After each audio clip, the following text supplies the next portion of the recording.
ओं शान्ताकारं भुजगशयनं पद्मनाभं सुरेश्वरं विश्वाधारं गगनसदृशं मेघवर्णं शुभंगं लक्ष्मीकान्तं कमलनयनं जुगिरिभिर्ध्यानगम्यं वन्दे विष्णुभवरमय सर्वलौकिकनाथम्।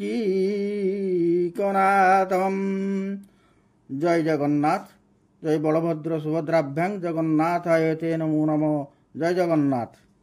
बंधुगण, मो चैनल को स्वागत। मु बसुमती स्नान विषय रे आलोचना करुछि। ओडियार परंपरा 12 मासर 13 पर्व पड़ी थाए। आम देश एक कृषि बहुल देश। ज्येष्ठ मासर शेष दिन को प्रथम रज मानि थांती।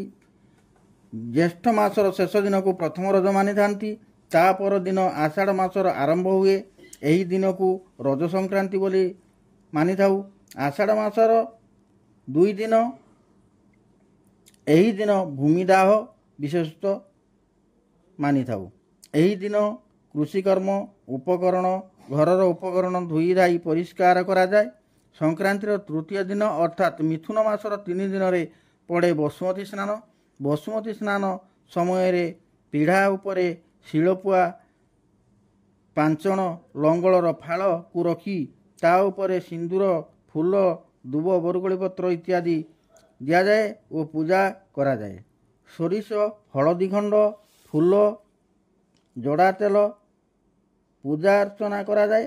शेष रे वसुधा माता को प्रणाम करी कृषक तार निजर मन कथा माँ को जनाए। भल वर्षा हेउ कृषिकर्म सुचारू भाव में शुभ फल मिली थाउ। एही भली भाव में बसुमती पूजा संपन्न हेबा सहित रज सरी जाई थाए। बंधुगण, मु शेष रे कहि रखिबाकु चाहिबी बसुमती पूजा दिन पूजार व्यवहृत हेउतिबा एक खंड हलदी को आनी निजर आलमारी रे पूर्व ईशान कोण रे रखिले गृहर पैसार अभाव देखा देव नाही। यह कले मंगल हेब। मु एति कहि विदाय नेउछि। जय जगन्नाथ।